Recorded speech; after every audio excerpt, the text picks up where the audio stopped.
Hello and welcome to Tech Deals. In the 1990s, we had dozens of different companies making graphics chips for the PC. Today, we have two companies, AMD and Nvidia.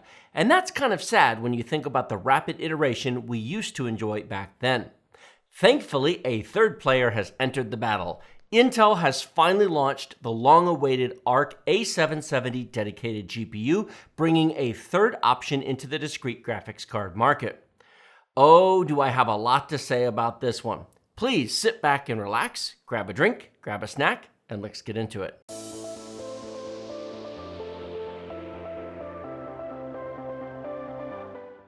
Today's video was brought to you by eWin Racing, the best source for gaming chairs and desks for those long gaming sessions. We have a playlist of our eWin chair and desk videos linked in the video description below. Save 30% off of everything using the discount code TechDeals. More details at the end of the video.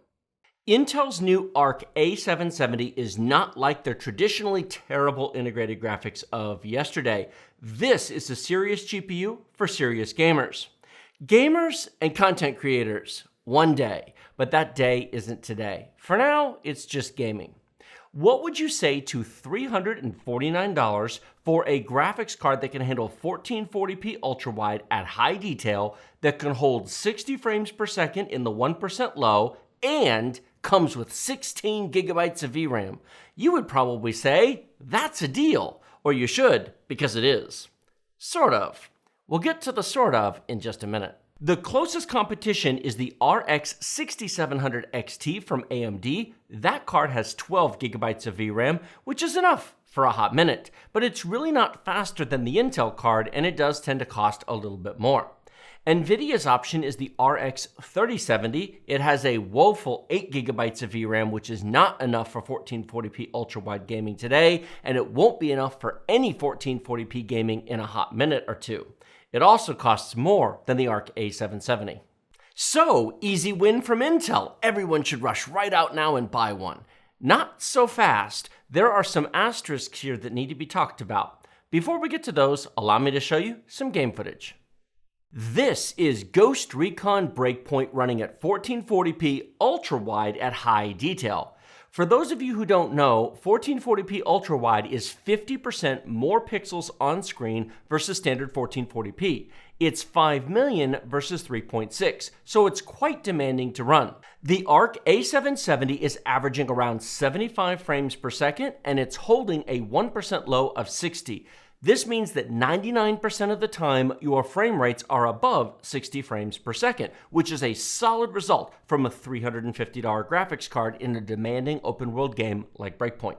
I honestly played Breakpoint longer than I needed to for the benchmark. It was smooth and playable in all respects. No complaints. For $350, it is a solid value for this game at this resolution. So what's not to like?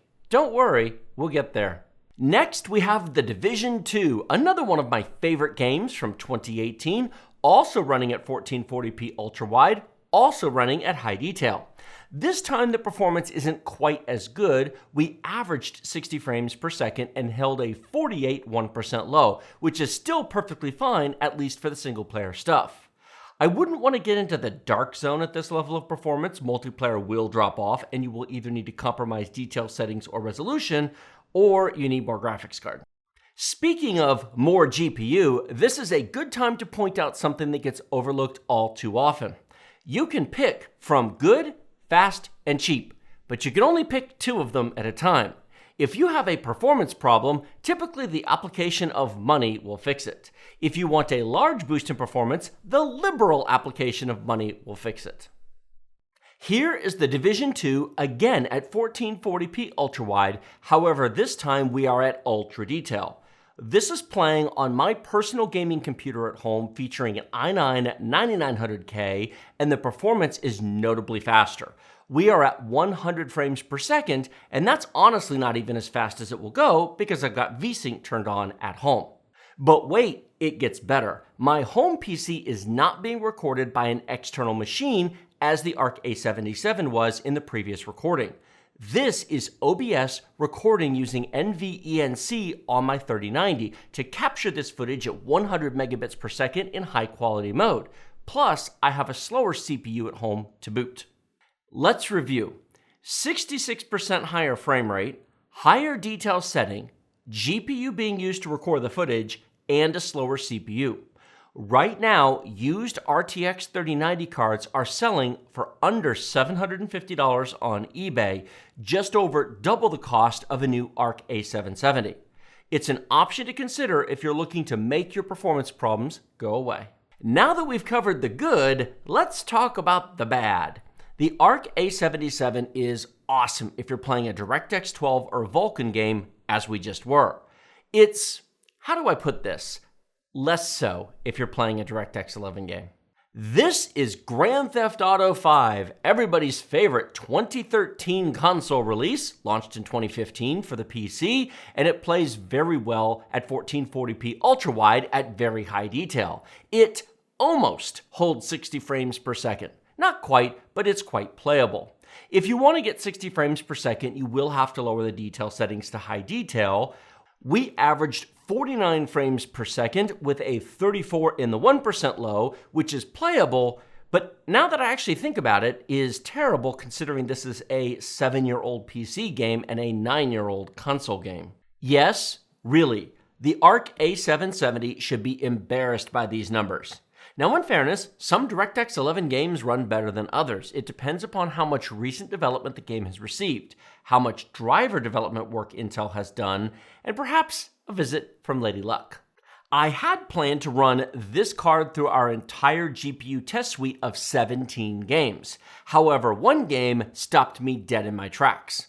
Assassin's Creed Syndicate is probably not a name you've heard of in a long time.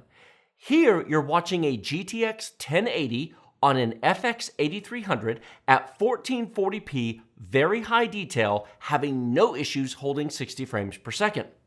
Yes, that's right, FX from AMD is running Assassin's Creed just fine. Syndicate came out in 2015. It's 7 years old. So yeah, an FX and a GTX 1080 will run this without complaint. How about something not quite so trash panda? The Ryzen 7 1700X and a GTX 1080 Ti. Again, 1440p, and we have 99 frames per second average and a 77 1% low. Stellar performance, no issues whatsoever, which is exactly what you'd expect from a 2015 game. You can buy a GTX 1080 Ti used off of eBay for just over $200. With 11 gigabytes of VRAM, it's solid for 1080p and 1440p gaming, even in 2022, if you're not trying to play the absolutely newest games. So clearly, an i9-10900K and an Intel Arc A770 graphics card released in 2022 with 16 gigabytes of VRAM and modern performance should have no issues, right? Right? Before I show you that result, here is Assassin's Creed Syndicate running on my home PC, being captured on the RTX 3090 via OBS and NVENC. This is 1440p ultra-wide with ultra detail selected. Again, this is not a clean test bench. However, I did this after a fresh reboot and nothing else was running other than the game, Steam, Ubisoft's launcher, MSI Afterburner, and OBS recording the footage. No issues with performance other than some slowdown due to the recording and ultra-wide at ultra detail. 71 frames per second average and 53 in the 1% low. Perfectly playable and lovely overall. It was quite demanding on both the CPU and the GPU, which just goes to show you that even older games can ask a lot if you crank it all to the max. Now, let's take a look at Syndicate on the Intel Arc A770, 1440p ultra-wide high detail. And, wait a minute, this can't be right. 8 frames per second? And an ultra-wide aspect ratio is broken? Clearly something is wrong. Now, I did mess around with that. It was set to 21.9. I did double check. It just refused to properly adjust to it. Worked fine on the other games on this card, and of course it also worked fine on my machine at home. Okay, forget ultra-wide. Let's go to standard 1440p, normal 16:9 aspect ratio, high detail, and that'll fix it.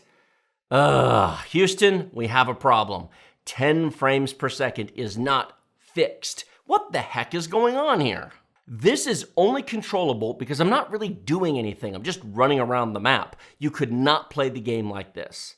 How about low detail? That'll fix it, right? Well, I did manage to average 14 frames per second at 1440p low detail. So, victory? I'm joking, of course. This is completely non-playable in every sense of the word. This right here is where I stopped my testing and I reconsidered how I was going to cover this card, because that was unacceptable. A $350 graphics card in 2022 that cannot play a 2015 game at all is simply not an acceptable result. I did test a few other games. Performance was all over the place. Sometimes it was fine, sometimes it was not. I ultimately decided against doing our full GPU test suite, as it takes about 10 hours to take a single card through it, and I decided this card wasn't worth the 10 hours of testing time. It is rare indeed that I give a not recommended rating to anything that I make a video on, but in this case, I have to say this card is not recommended for purchase. When it's fine, it's fine. It performs well against modern cards in modern games using DirectX 12 and Vulkan. But in older games, it is all over the place, ranging from worse than a 5-year-old GPU to unplayable. It would be easy to say, well, who cares about one old game? I want to play new games. And that's fine. You can spend your money however you want. However, a $350 RX 6700 XT will play modern games about as well as the A770, and it'll also play all the old games on top of that. The only two things that you really get out of the A770 are 16 gigabytes of VRAM and AV1 hardware encoding, which I haven't talked about up to this point. First, to address the 16 gigabytes of VRAM, it is pretty cool. However, the A770 lacks the compute performance to make effective use of it, so it's more of a feel-good measure. 8 gigabytes on the RTX 3070 is not enough, but the 12 gigabytes on the RX 6700 XT really is. Second, the AV1 encoding aspect is nice, and there is absolutely a place for it. However, I couldn't get it to work in OBS using either AV1 profile. However, that may very well be addressed in a patch soon enough. It is a brand new card after all. I had planned to spend more time talking about some of the unique features of the Intel Arc GPUs. However, that plan ended once I saw the DirectX 11 performance, and Syndicate's performance specifically. Allow me to leave you on this thought. Imagine that you buy a shiny new $350 A770 and it plays your modern games just fine. You're happy overall, right up until you pick up some older games on a Steam sale that you missed playing a few years ago. You're excited to load them up and play at ultra detail because, hey, 7-year-old game should be easy as pie, right? Then you load up the game and you discover not only can you not play at ultra, you can't even play at high, you can't even play at low. It's simply non-functional. Your old graphics card would do it, but your new one will not. I don't know about you, but I'd be upset about that. Thus, the Intel Arc A770 is not recommended due to its unreliable DirectX 11 performance. Hopefully, Intel can work on the drivers and address this in future updates. I would love to revisit this in the future and find that it's been fixed. eWin Racing has a wide selection of chairs to fit all shapes and sizes of gamers, ranging from petite to cuddly. They have something for every type of gamer. Not just sizes, but colors and material options as well, including red, blue, purple, pink, orange, and more, plus cloth and leather choices. We have over half a dozen chair and desk videos in a playlist down in the video description below. We also have a very special offer just for Tech Deals viewers. Save 30% off of everything using discount code TechDeals using our link in the video description. We have used eWin gaming chairs for 3 years in our office, sitting on them for up to 8-hour marathon live streams. They are very comfortable, and we are happy to work with eWin to bring you this special discount and recommend eWin for all of your gaming chair and desk needs. Thank you all so much for watching to the very end of this video. 2 gold stars for all of you still here. Like, comment, subscribe, and do all of the things. Links in the video description below, including to some of the used graphics card options. Seriously, folks, used GTX 1070, 1080, and 1080 Ti cards are really getting down there in price on eBay, and even some 20 series cards are starting to fall in price. If you want a new card, the RX 6700 XT is basically this with better DirectX 11 performance and enough VRAM to be fine. I will, of course, link this down there below for some of you who just absolutely insist to be contrarians and go do your own thing, and you do you.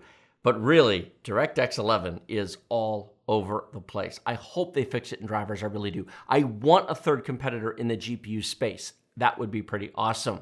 Let me know what you think in the comments section below. Appreciate you watching. I will see all of you next time. Speaking of more GPU, this is a good time to point out something that gets overlooked all too often. You can put it in your computer. See, that's the problem with winging it and adding words, is I put the word liberal in the second sentence and it wasn't in the first, but I added it to the first because I wanted to put it in the first, and then it sounds dumb when it's in the second. I'd advise lowering the high detail to raise the average closer to 60, but we got 49. Who wrote these words? Okay. Yes, really, the ARC A770 should be A770? The ARC? Intel? Your product name is stupid. We were at 70% usage on a 2015 game on my 9900K. You remember when I was rebooting my machine? So it was a clean reboot. By the way, we were using 20 gigs of main system RAM and 10 gigs of VRAM. Now, that was ultra. Turn it to high and those numbers come way down. Liberal application of money. I need a coffee mug that says liberal application of money. Can you make all of this go away? 3090, bro. 3090.